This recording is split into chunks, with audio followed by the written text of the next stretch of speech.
नमस्कार मित्रांनो.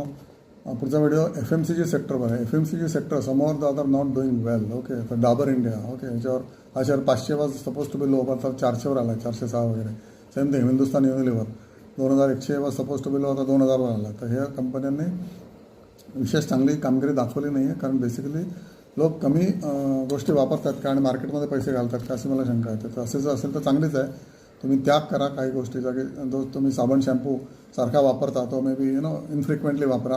May be आठवड्यातनं एकदाच वापरा, किंवा आठवड्यातनं तुम्ही एकदा वापरत असाल तर आठवड्यातनं दोन आठवड्यातनं एकदा वापरा वगैरे वगैरे. ओके, तर या कंपन्यांचे प्रॉफिटेबिलिटी ग्रोथ अजिबात विशेष काही झालेलं नाही आहे compare to other sectors which I told you, की banks, insurance companies, investment companies वगैरे वगैरे. ओके, या FMCGची प्रॉफिटेबिलिटी ग्रोथ खूपच कमी वेगाने झाली. म्हणजे 2014चा प्रॉफिट होता 3000 कोटी साधारण अप्रॉक्सिमेटली.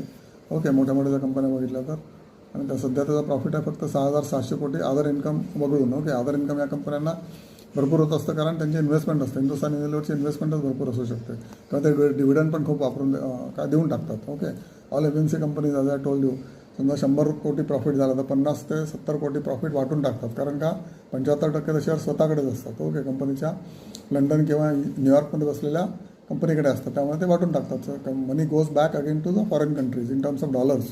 ओके, तसे हे MNC कंपन्यांचं स्टोरी आहे, की जे वर्षाला प्रॉफिट झाला की वाटून टाकतात. नवीन वर्ष नवा गडी नवीन राज्य, अशा कंपन्यांचे काय म्हणायचं पॉलिसी असते, फायनान्शियल पॉलिसी. ओके, तशी इंडियन कंपन्यांची नसते. इंडियन कंपन्या प्रॉफिट जरी 100 कोटी झाला तरी 5च कोटी डिव्हिडंड वाटतात, कारण काय नको बा आपल्याला पुढच्या वर्षी लॉस झाला तर ठेवूया, कारण कॉन्फिडन्स नसतो. ओके, MNC कंपन्यांना फुल कॉन्फिडन्स असतो, इयर ऑन इयर आपले सेल्स होणारच आणि प्रॉफिटसुद्धा होणारच. ओके, हा कॉन्फिडन्स ज्या कंपन्यांमध्ये नसतो त्या कंपन्या घेण्यात काही पॉईंट नाही. त्याच्यामुळे I don't recommend much of Indian companies, but always recommend for MNC companies. Okay, MNC companies म्हणजे आता देशद्रोही नाही आहे, पण तरीसुद्धा MNC companies give a good return over period of time. जसं सध्या आता फायझर, ओके, हा 6500 किंवा 7000वरनं खाली आलेला आहे, आणि सध्या त्याचं काहीतरी 4800 वगैरेला असेल तर घेऊ शकता तुम्ही.